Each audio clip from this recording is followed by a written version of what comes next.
2019 yılından beri Japonya'da yaşıyorum. Ama Japonya'daki hayatımın fırsatlarla dolu olan kısmının başladığı zaman bu 15 metrekarelik daireye taşınınca başlayan zamandı. Her şey bu küçük odada başladı. İlk defa Japonca iş görüşmesine burada yaşarken kabul edildim. İlk defa bir Japon şirketinde tam zamanlı çalışmaya bu evde başladım. Bu ev çok küçük olmasına rağmen bana büyük şans getirdi. YouTube kanalım da bir anda bu evdeyken büyüdü. Ve insanların dikkatini çekmeye başladım. Bu da bana hiç beklemediğim yeni fırsatlar getirdi. Şimdi düşünüyorum da bu evde çok mutlu olmuşum. Ama şimdi vedalaşma zamanı. Hüzünlü değilim. O günkü ben, şu anki beni görse eminim vay be neler başarmışız derdi. Bu küçük ev bana sadece bir çatı değil, aynı zamanda bir yolculuğun başlangıcını verdi. Bu güzel teras benim en sevdiğim keyif köşesiydi. Tokyo'nun sonsuz ışıkları ve rengarenk gün batımı manzaraları. Buraya her çıktığımda kendimi şehrin bir parçası gibi hissederim. Bugün ise son kez buradayım. Elimde bir fincan çayla. Zaman zaman güneşin tadını çıkartıyorum, sonra da akşam ışıkları. Ve çok çabuk bitecek. İtiraf ediyorum, buraya veda etmek zor. Bu şehri o kadar çok seviyor olmamın nedeni de bu sanırım. Tokyo her gün farklı bir hikaye yazdırıyor bu çatı katında ve terasta. Şimdi yeni evimde de kendime yeni ve benzer duygular yaşatacak bir köşe yaratmam gerekiyor.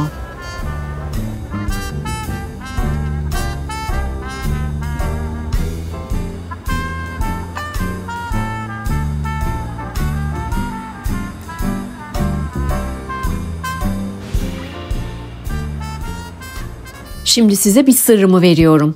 Odanın köşesindeki tekli siyah koltuğu hatırlar mısınız? Çöpe atmıştım. Ardından büyük bir iz bıraktı maalesef. Şimdi bunu saklamam gerekiyor. Depozitomu geri alabilmek için önce burayı kapatmam lazım ve bir çözüm buldum. Hemen gittim tamir için benzer bir desende az miktarda duvar kağıdı satın aldım. İnce bir çalışma yapmam gerekiyor. Şuraya bir dokunuş, buraya biraz boya derken İşte size sanat. Bina yönetiminden gelecek kişinin burayı asla fark etmemesi lazım.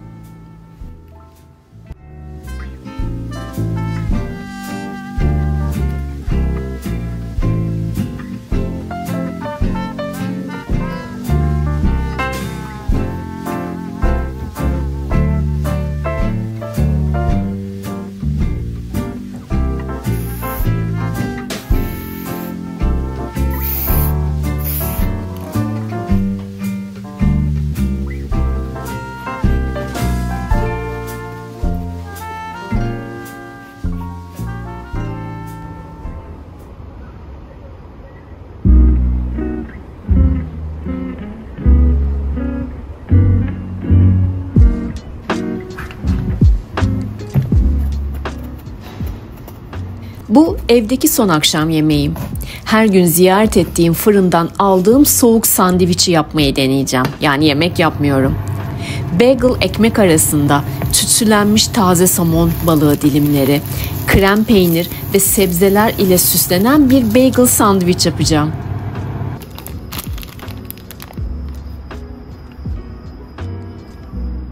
Kendim yapmaya kalktığımda hep bir hüsran, hep bir eksik tat. Ama bu yemek benim için özel. İlk defa burada yemek yaptığım günü hatırlıyorum. Yine de sandviçe kaldım. Çünkü çok fazla malzemem de yok, taşınıyorum artık. En az dışarıda tattığım yemekler kadar iyi olacak ama bu arada. Hayatta bazen tarifi tam tutturamasak da sonuç eğlenceli olabiliyor ya da yeterli. Bu terasta öyle güzel anılar biriktirdim ki bazen arkadaşlarım geldi, çay içtik, bazen beraber yemek yaptık. Seyahatlerimden döndüğümde de burası benim için hep bir terapi gibiydi. Kahvemi alır burada oturur, bir sonraki seyahati planlamaya başlardım. Umarım yeni evimde de burası kadar, hatta daha keyifli olan bir köşe yaratırım kendime.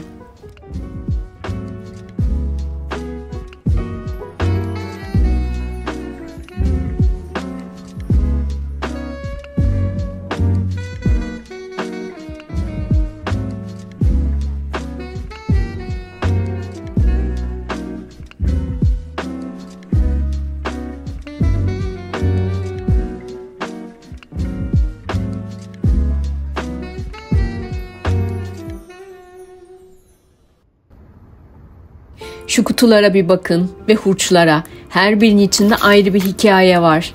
Bazılarının içinde kıyafetlerim, bazılarının içinde vlog ekipmanlarım ve bazılarında da hatıralar. Gerçi bu kadar eşyayı nasıl biriktirdiğimi ben bile bilmiyorum. Her zaman minimalist olmaya çalışıyorum ama nafile. Her taşındığımda bir daha bu kadar eşya biriktirmeyeceğim diyorum ama yine dolu dolu kutular. Yine de eksiltmeye çalışacağım. Taşınma vakti geldi çattı. Haydi bakalım.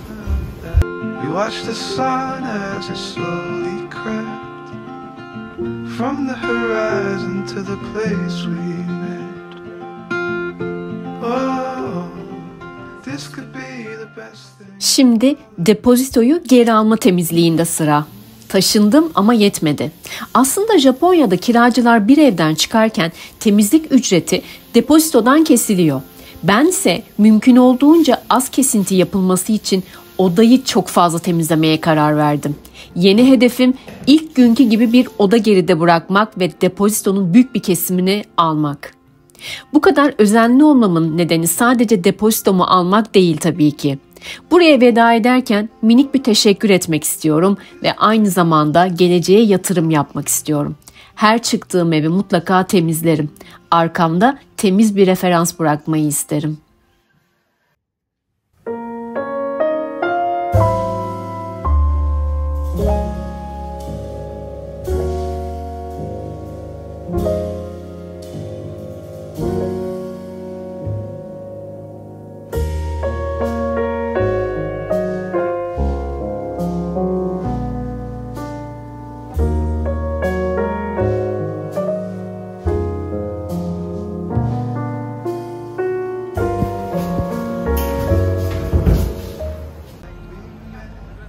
Taşınma kısmı geçti ama şimdi boş eve birkaç mobilya lazım. Yerde oturmak minimalizm için bile fazla abartı olabilir.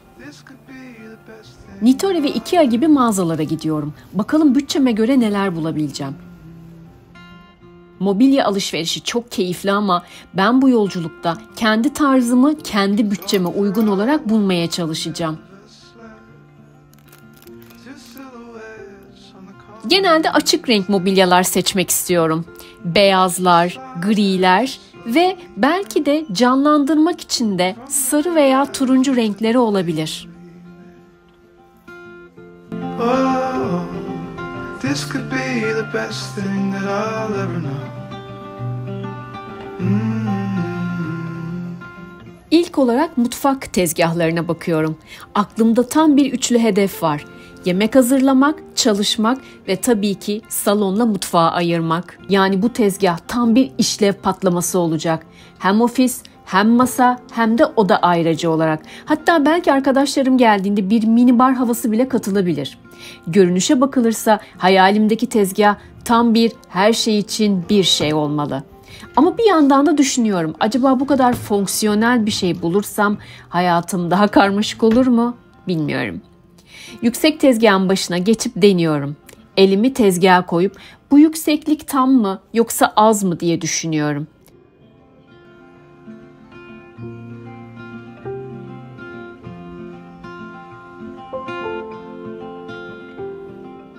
Şimdi de kanepe bakıyorum ve açıkçası bu kanepe işi bütçe ve rahatlık arasında denge kurmak gibi bir şey.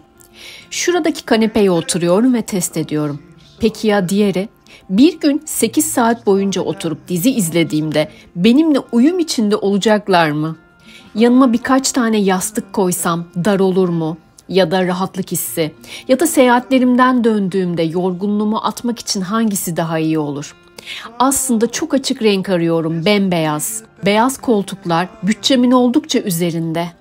Şimdi gri bir koltuk veya biraz daha koyu renk bir koltuk alırsam hem bütçeme daha uygun olacak hem de açık renk aksesuarlarla kontrast yaratıp odayı aydınlatabilirim diye düşünüyorum.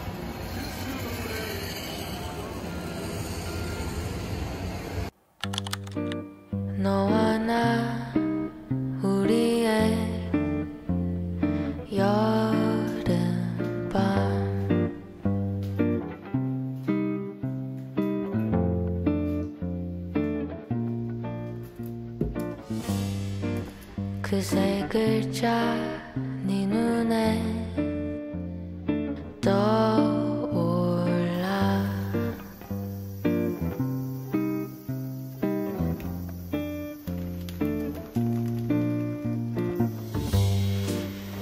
잠깐만 아니야 떠오른 그 말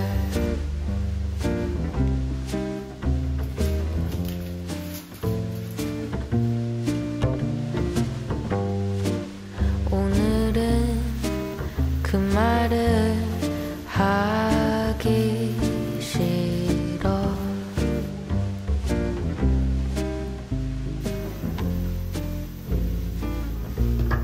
그 얘기 많이 해본 것 같아 고백은 조금씩 상하잖아 오늘은 나 좀 다르게 그 말 안 할게 사랑해 너와 나 사이에 선을 지울래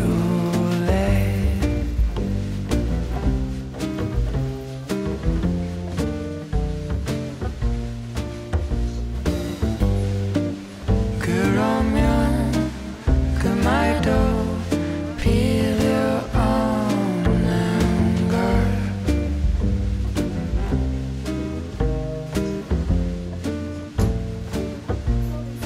그 얘긴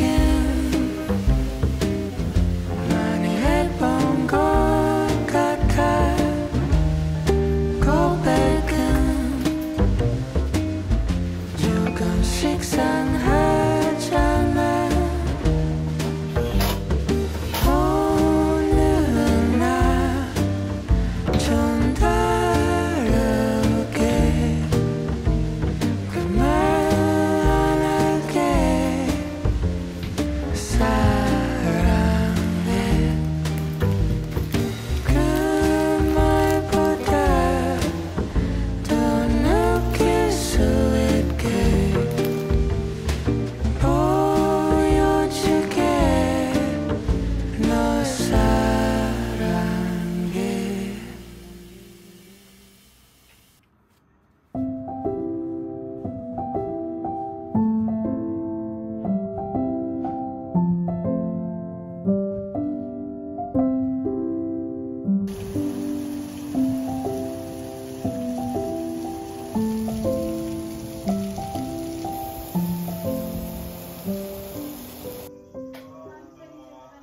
Köşe koltuğumu yerleştirmeye çalışırken o arada mutfak tezgahım geldi.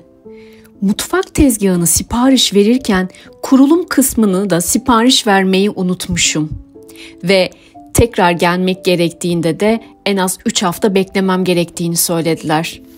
Kapıya bırakıp gittiler tezgahı. Kara kara düşünürken dedim ki sen yaparsın. Giriştim tek başıma kurmaya.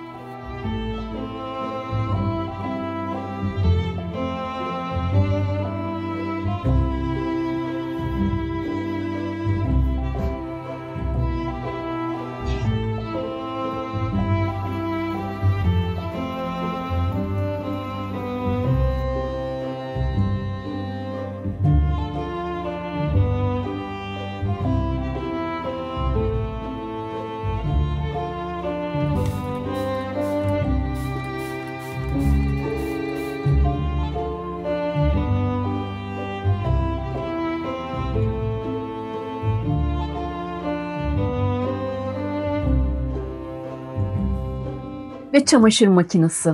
Hayatımda ilk defa bir çamaşır makinesini kapıdan banyoya kadar kendim taşıdım ve tüm kurulumunu kendim yapmak zorunda kaldım. Bu benim için inanılmaz bir deneyimdi. YouTube'dan elektrik kablosunun nasıl bağlanacağını bile videolardan seyredip kendim yaptım. Yani bir nevi kendimle gurur duyuyorum. Hayatımda ilk defa böyle bir deneyim kazandım. Artık çamaşır makinesini kurmak benim işim. Bu arada bu çamaşır makinesini Nitori'den aldım. Bulabileceğim en ucuz çamaşır makinesiydi.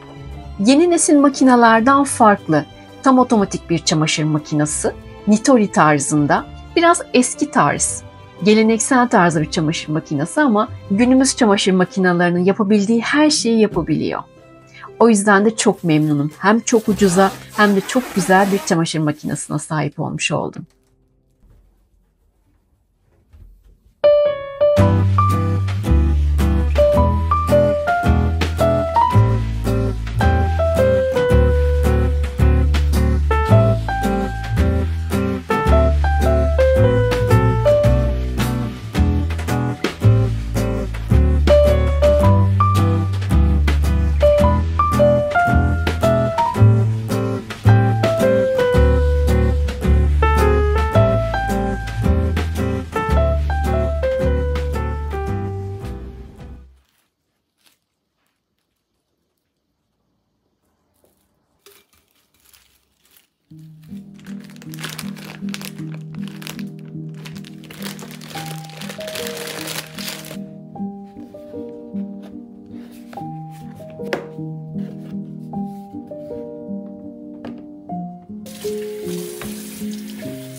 I know sooner or later it will come, the day that I know I'm in love. Will it feel warm and dry like a kiss in July? Will it chill down my bones? Will it cool like the snow? And I look at my window to see what the universe has in store for me. People passing by in the street will be smiling at me, 'cause they already know what it's like being in love. The sky starts to roll up its clouds, so the sun can't just stop hiding out. The windows will open and sing like birds that are spreading wings.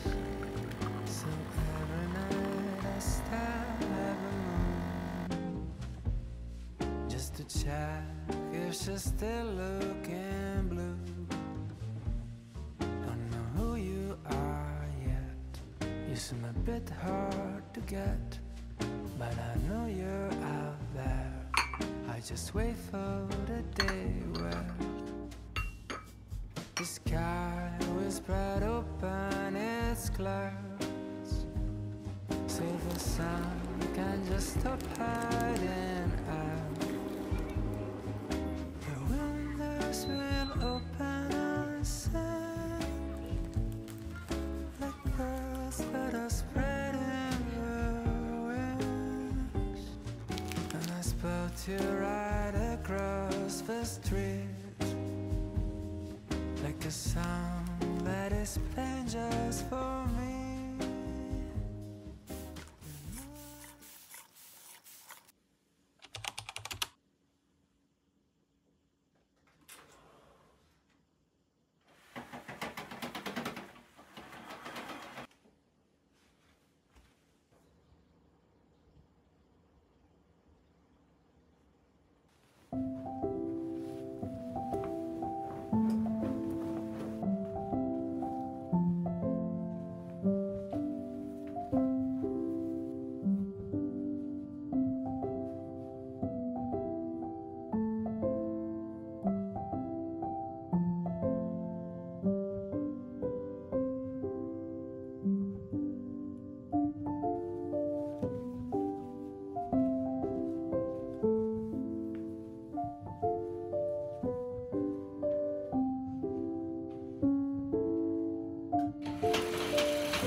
Haftalarca çalıştıktan sonra artık evimin tadını çıkarabilirim.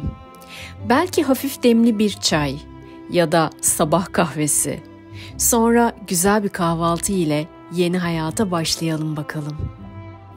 İçim huzur dolu. Şimdi bu huzuru sizinle paylaşma zamanı.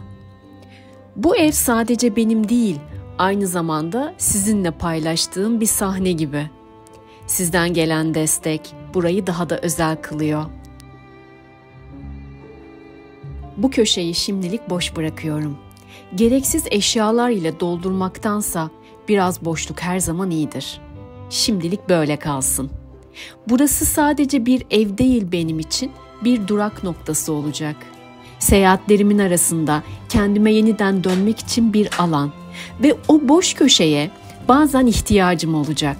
Düşünmek için ve tüm düşüncelerimden bazen de kurtulmak için.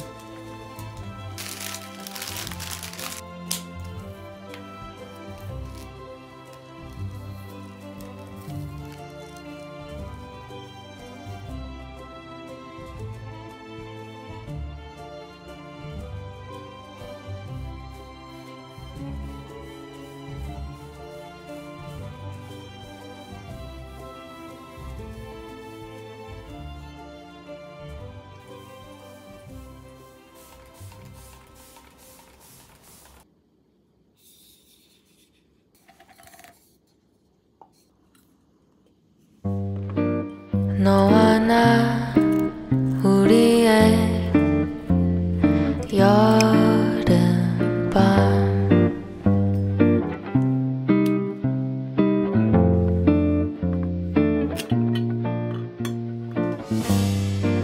그 세 글자 네 눈에 떠올라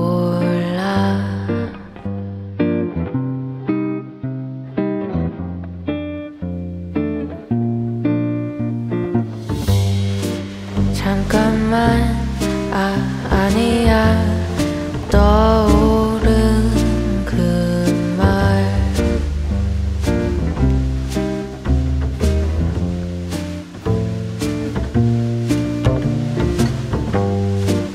오늘은 Son birkaç haftadır o kadar yoruldum ki bu evi düzenlemek ve her şeyi tek başıma yapmak.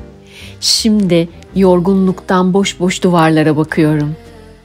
Yaseminli çayımı içip güzel bir uyku çekeceğim ve yarın sabah erkenden kalkıp işe koyulacağım. Artık bu evde güzel vakit geçirme zamanı. Şu ana kadar seyrettiğiniz için çok teşekkür ediyorum. Umarım keyif almışsınızdır. Bir sonraki vloglarımda ve seyahatlerimde görüşmek üzere. Kendinize çok iyi bakın. Tokyo'dan selamlar, sevgiler.